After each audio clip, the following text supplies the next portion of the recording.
Hello everyone, my name is Caleb Aaron and I am a star storyteller.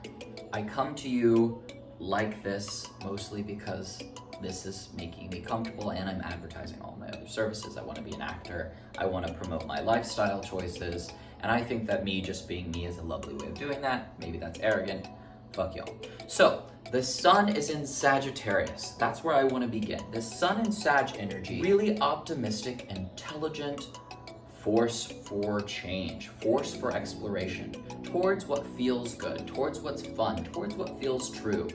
I think it's a beautiful energy. Is it as confidently directed as Aries? Is it as steady in its desire for mastery as Leo? No, it's a little bit all over the place. No offense, Sag. But it is far enough away from Libra, it's far enough away from Aquarius. Like, it's a more in the moment, let's charge it now, let's not worry about it, let's drink this and do this. It just seems to like push things a little further. So what is that gonna be like, the sun in Sag that just moved into Sag? Well, I think it's gonna be great.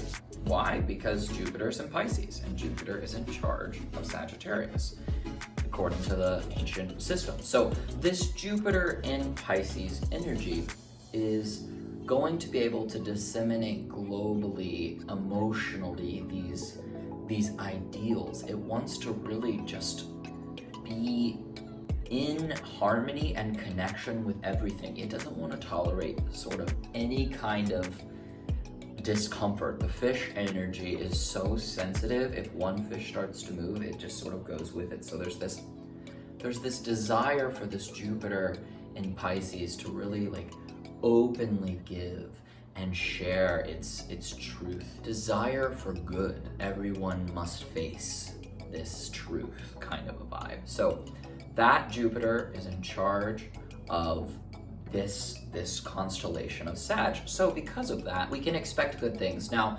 Jupiter is pretty close to Neptune, certainly sharing a little bit of energy, but it's moving away, it's moving back into Aries. So I don't think it's incredibly escapist. Hopefully a mild escape, as well as really showing up in a genuine connected way with others is possible. So that energy is rolling over Sag.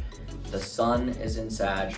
Now, who's ruling over Jupiter and Pisces? Well, Jupiter and its home. So the buck sort of stops there as far as this rulership pattern goes from Sag to Pisces. Now, if you go back up to this section, this sun and Sag energy pulls in the Leo. So since Leo is empty and there's no other main archetypal planets there, I don't think it's that important to speak to another layer of these general archetypes that affect all of us. Instead, I would just ask you as a person with a birth chart to look at what's going on in Leo. For me, Leo is my 12th house, so it's a creative, isolated, depressing, perhaps. So hopefully that means for me, I'm going to be showing up masterfully in a really creative way to deal with this sort of subconscious. I'd love to see what this Sag energy is gonna bring forward for me and for you. If you want help with that, obviously feel free to book. But because the sun is so powerful, it tends to absorb and obscure the things that are near it. So if you look here, you can see that Venus and Mercury are actually both what's called under the beams of the sun. That means the sun is so bright that if you were to watch the sun set, Mercury and Venus, since they're on the inside of the solar system to us, they're oftentimes, Mercury more so, covered up by the sun's light. So that means you can't see them. So what does that mean? Well, I believe that the story that's appropriate to share for this particular archetype is to consider Mercury, the mind and the thoughts and the ideas and the mechanisms that make humans the most human, as opposed to other creatures which do communicate, but maybe not in as a sophisticated or complicated, depending on your perspective, way. That ideation, that mental faculty can get to be absorbed in a person's ego, if you will, or that impulse, that on switch, that survival, I'm gonna be here energy. So because Venus and Mercury and the moon are all under the beams of the sun, it makes me think that there is this sort of desire to feel pleasure and this desire to communicate broadly to really anyone who is within range. What do you do to help with planets under the beams? I think meditation and grounding practices of taking a walk, or maybe since this is Sagittarius, taking a trip somewhere and just getting out of your normal routine and just sort of basking in the sensations and all of the people around you could be an interesting practice. But the only one of these planets here that is not maybe as obstructed by that sun is the moon, and that's because the moon and the sun are exactly together. So the story is, even though we know that the sun is obscuring all of these things, the moon being in its heart means that the body, the thing that receives the light of that on switch. So if the sun is like, we're gonna exist, then the body is sort of like the receptacle of existence. It's the one that receives. It's the emotional response. Since it's in Sag as well, it's going to also be bowing to Jupiter. And I think the moon, again, it's grateful to be out of Scorpio. It's Sagittarius is a very tricky spot for the moon still, because it's in between the place of its fall and its detriment, because the moon in Scorpio and the moon in Capricorn are both unhappy. So it, to me, suggests that if you're in between two unhappy things, maybe you're kind of caught between this sort of struggle of someone who's withdrawing and secretive and unforthcoming, and this person who is just so focused on what is established and what is logically proven to the community, that this Sag energy is gonna have to still struggle a bit to make sense of it. When I'm sharing these archetypal stories, I wonder if that relates to you. I wonder if you find yourself sometimes struggling to really be the transition from people who are super isolated to people who are super constantly driven and focused. You can kind of see and appreciate both of those energies, but you understand that there's a joy to the present moment that's just as relevant. The nowness of fire, it requires something to consume. So, since this is a new moon time, it's a time for kind of a new beginning, to start a new project, hopefully for the good of society. I really feel that since Jupiter's in charge of this major conglomeration in the heavens, that it's worth noting that if you're satisfied and you're having a good time and someone you encounter is not, there's this kind of, I think, toxic idea going around that you shouldn't be affected by that and you shouldn't let anyone steal your happiness and all that stuff, where I'm kind of like, no, your emotional body is going to do what it wants to do. It's going to have the feelings it wants to have, and don't fight yourself. Allow those feelings to be manifested. Allow yourself to be open to what is around you, because even if it produces this super strong anger or this super deep sadness, those things are included. They're bits of data that are relevant to your navigating through the world, and Jupiter is about the truth. I don't think you get to the truth like this. I don't,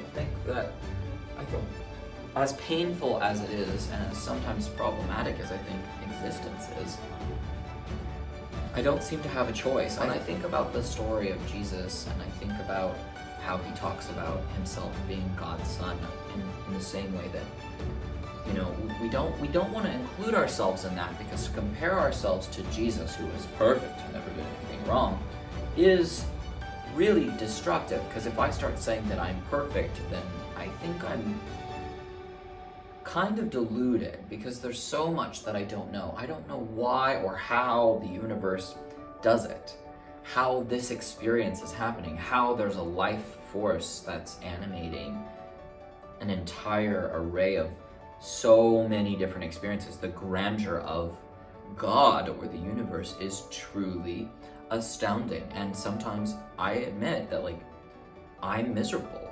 And is it because of something that I'm doing, something that I'm thinking, something that I'm believing? Or is there really, truly something atrocious happening around me? I think I have to stay open to both of those things. Like, a part of me wishes I didn't have to exist sometimes. That's true. But then other times I'm like, wow, what a gift it was to be with someone. It just seems like in order to be with someone, do we really have to have so much suffering and so much bullshit and war? And since I'm a substitute teacher right now at some schools, because I'm not making enough money with this job full time to support myself. Grateful for the work I have received, but it's there's so many problems. There's so many dumb, problematic things. And when I think about why humans are behaving the way that they are, I think it's because of how they were raised, because of the privileges that they were given, and I just really want it to be better. I really think Jupiter in Pisces wants it to be better. Is it a little bit dreamy and unsubstantiated for me to say this? Because Neptune's there.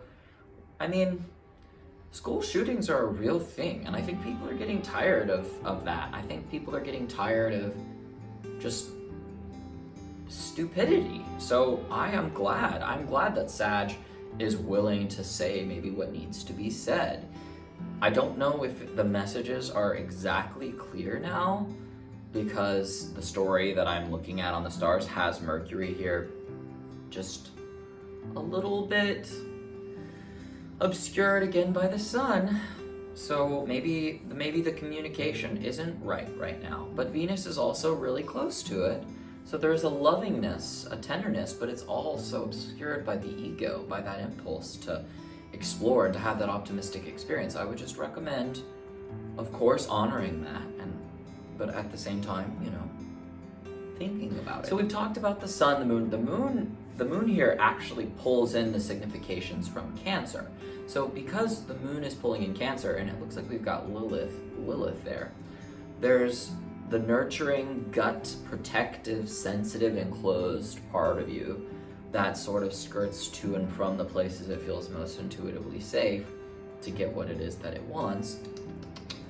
There's a wrath there. There's a wrath going around that, an injustice perhaps going around that. That's sort of maybe wants to have a little bit of a say during this time. So we've talked about the sun, the moon, Venus, Mercury. Pluto's in Capricorn still. It's definitely making a little touch point here, as you can see. Pluto is very far away. It is an awareness on the most peripheral part of our lives. So it's this very slow moving force, the truth that nothing is constant in the universe. I know that Saturn is the god of death and restriction and limitation. So what is beyond death? I mean, to me, if Saturn is death, Pluto would be like extinction. Like it would be the asteroid that got rid of the dinosaurs, and then we went under and we found their bones. But bones are still Saturn, so once you find them, then I think it comes back to this world. But just some sort of big transformative shift that's happening so deep, so far below the surface. Like, how do you get to Pluto? Well, years of travel, like years of travel. So Saturn in Aquarius has been hanging out, still has this square. It's not as strong as it used to be, thank goodness, but there's this tension between the god of restriction and death and the revolutionary change point in Taurus. So again, ideology about what is required for day-to-day comfort is needing to have a balancing act still. It's a slow, transformative process that may not be very happy, but it needs to happen. We've got to move towards that. There's a deep desire for moving towards that, I think.